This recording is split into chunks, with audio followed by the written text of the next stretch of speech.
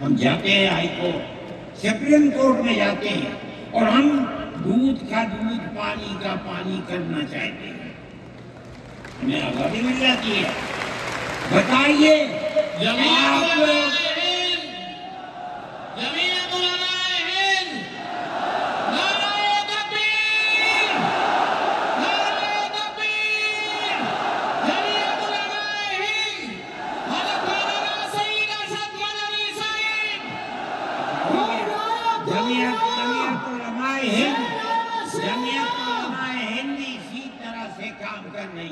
ابھی آپ کے یہاں ہلدوانی کے اندر ہوا، مسجد کو توڑ دیا، شہید کر دیا، گولی چلا کر 6 آدمیوں کو قتل کر دیا۔ اس کے ساتھ ساتھ 101 آدمیوں کو گرفتار کر لیا اور ایسی دفعات ان کے اوپر لگا دی کہ 1.5 سال سے پہلے ان کی ضمانت نہیں ہو سکتی تھی۔ جمعیت علماء نے ہمارے پاس آئے 70 آدمی، کچھ لوگوں نے اپنے کیس لڑے ہو، کسی کو یقین نہیں تھا کہ اس کے اندر کامیابی ہوگی۔ اللہ کی مدد سے ہم نے اپنے وکیل کو بلایا بمبئی سے، اور اس کے بعد جو بہتر سے بہتر سپریم کورٹ کا وکیل تھا اس کو بلایا اور ہم نے کہا کہ کیس لڑیے۔ 5 پیشیاں ہوئی اور وہ وہی آتا تھا ہائی کورٹ، نینی تال میں شاید ہائی کورٹ ہے، وہاں جاتا تھا، وہ اپنا محنتانہ پورا لیتا تھا۔ 2 پیشیاں ہوئی آن لائن اور 3 پیشیوں میں وہ گیا وہاں وکیل، اور وہ ایک مہرہ تھی وکیل، مگر بہت بہترین وکیل تھی۔ انہوں نے اپنے کیس کو رکھا اور ہندوستان میں میں نہیں جانتا ہوں جمعیت علماء اتنے کیسوں کو اتنے سال سے لڑ رہی ہے، بیک وقت 50 آدمیوں کی ضمانت ہو جائے، جن میں 6 عورتیں بھی تھیں۔ یہ پہلی مرتبہ ہم یہ سمجھتے ہیں یہ ہماری بہت بڑی کامیابی، اللہ کا انعام ہے، اس کا فضل ہے، ہم لڑ رہے ہیں اسی طریقے سے۔ مدارس اسلامیہ، میرے بھائی، مدارس اسلامیہ اس ملک کی مذہبی اعتبار سے جان ہے۔ جبھی طلبہ ہمیشہ سے یہ بات کہتی تھی کہ مدارس ام المدارس دارالعلوم دیوبند ہے۔ حضرت نانوتوی رحمت اللہ علیہ نے جو دستور بنایا وہ دستور یہ تھا کہ کسی گورنمنٹ سے کوئی مدد نہیں لی جائے گی۔ المؤمن ينظر بنور اللہ، یہ ان کے دل کے اندر ایک بات آئی۔ میں کہتا ہوں کہ اگر یہ بات نہ ہوتی اور حکومتوں سے پیسے لے کر مدارس چلتے، آج ان مدارس کی جان نکل چکی ہے۔ آزاد ہے مدارس، کسی گورنمنٹ کا ایک پیسہ ہمارے پاس نہیں ہے۔ مسلمان رکشہ چلانے والا، مزدوری کرنے والا، دولت مند، کاروبار کرنے والا، ہر مدرسہ ایک ہاتھ سے دیتا ہے، دوسرے ہاتھ کو پتہ نہیں لگتا۔ اللہ کا فضل ہے، اسی طرح مدارس دین کی خدمت کر رہے ہیں۔ ہم یہ سمجھتے ہیں کہ دین کی بقا ہندوستان کے اندر، اس کے اندر بنیادی کردار مدارس اسلامیہ کا ہے۔ لوگ کہتے ہیں تبلیغ کا ہے، میں کہتا ہوں ہاں تبلیغ کا بھی ہے، اصل کردار مدارس اسلامیہ کا ہے۔ ارے بھائی، مولانا الیاس صاحب رحمت اللہ علیہ نے تبلیغ کی بنیاد رکھی، کہاں کے تھے؟ مدرسوں میں پڑھ کر نہیں گئے تھے۔ مولانا یوسف صاحب نے کام کیا اپنے باپ کے طریقے پر، کہاں سے نکلے؟ مدرسے سے پڑھ کر نکلے تھے۔ مولانا چلے گئے، مولانا انعام صاحب، پھر اس کے بعد مولانا الہار صاحب۔ آج دیکھ لیجئے جو بچے کام کر رہے ہیں وہ سب مدرسوں سے پڑھ کر کے، ان کی اولاد بھی مدرسوں کے اندر پڑھ۔ اصل کردار دنیا کے اندر، ہندوستان میں نہیں، چاہے جہاں دنیا میں چلے جاؤ، اصل کردار مدارس اسلامیہ کا ہے۔ اگر کسی روئے زمین میں آج کہیں کوئی مسلمان اللہ کہتا ہے، میں سمجھتا ہوں دیکھ لو کہیں نہ کہیں کسی مدرسے سے پڑھا ہوا ہوگا۔ نعرہ تکبیر! مدارس اسلامیہ! ہندوستان! ہندوستان! زندہ باد! آئین کا محافظ کون ہے؟ ارشد مدنی! ارشد مدنی! آئین کا محافظ کون ہے؟ ارشد مدنی! ارشد مدنی! مدارس اسلامیہ کا یہ کردار ہے۔ اسلام کو پھلتا پھولتا دیکھیں، یہ ان سے برداشت نہیں ہوتا۔ مگر یاد رکھیں کہ اللہ کا یہ چراغ نہیں بجھے گا، اسے بجھانے والے بجھ جائیں گے۔ نعرہ تکبیر! آج سے نہیں، 1400 سال سے اسلام کی یہی تصویر ہے کہ یطفئون نور اللہ بافواہہم ویأبی اللہ الا ان یتم نورہ۔ اللہ کے چراغ کو اونٹ سے بجھانا چاہتے ہیں، اللہ انکار کرتا ہے، نہیں، یہ چراغ مکمل ہو کر دے گا۔ میرے بھائی، فرقہ پرست ذہنیت جو کرنا چاہتی ہے، اللہ چاہے گا تو یہ نہیں ہوگا۔ مسلمان اسی ماحول کے اندر زندہ ہے، زندہ رہے گا، اور اسی طرح اس ملک کے اندر اسلام کا، اس ملک کے اندر بھی اسلام کا چراغ چلتا رہے گا۔ میرے بھائی، میں یہ باتیں اس لیے کہہ رہا ہوں کہ آپ کے اندر حوصلہ ہونا چاہیے، لیکن امن و امان کو مت جانے دیجیے۔ مسلمان مر جائے ٹھیک ہے، مگر امن و امان ختم نہیں ہونا چاہیے۔ میں نے ٹھیک ہے، اسلام کو نہیں مانتا آدمی، اللہ کو نہیں مانتا، اللہ کو برا بھلا کہتا ہے۔ ہمارے آقا ہمارے سر اور آنکھوں پر ان کے جوتے ہیں، ہم ان کو اللہ کے بعد دوسری شخصیت سمجھتے ہیں۔ جو نہیں مانتا وہ ان کو برا بھلا کہتا ہے، کہے، لیکن نقض امن کے لیے کہے، ہم یہ سمجھتے ہیں کہ ہندوستان کے قانون کے خلاف